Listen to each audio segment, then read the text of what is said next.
দিনে 1 কোটি, তাহলে 30 দিনে 3 কোটি, আর ঈদের দিন আরো 3 কোটি, 6 কোটি মানুষকে আল্লাহ তাআলা জাহান্নাম থেকে মুক্তি দিয়ে দেন।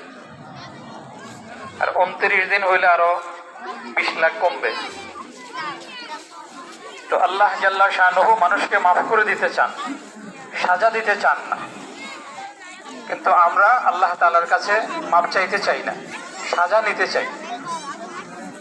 তো আল্লাহ রাব্বুল আলামিন আমাদেরকে মুসলমান হিসেবে দুনিয়ার মধ্যে পাঠাইছেন। ইসলাম আমরা গ্রহণ করেছি, আল্লাহ তাআলার উপর ঈমান এনেছি। এই ঈমানের উপরে যেন আমরা মওত পর্যন্ত থাকতে পারি, আল্লাহ তাআলা আমাদেরকে সেই তৌফিক দান করেন। আজকের এই দিনকে আসমানে বলা হয় ইয়াউমুল জাযা, পাওনা পাওয়ার দিন। মানুষ যে 1 মাস আল্লাহ তাআলার হুকুম আদায় করছে, আল্লাহ জাল্লা শানু আজকে আমরা এখান থেকে আল্লাহ তাআলার ক্ষমা নিয়ে যাব।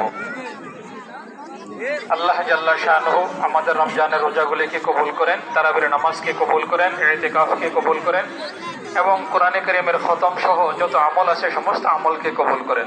আসসালামু আলাইকুম ওয়া রাহমাতুল্লাহ।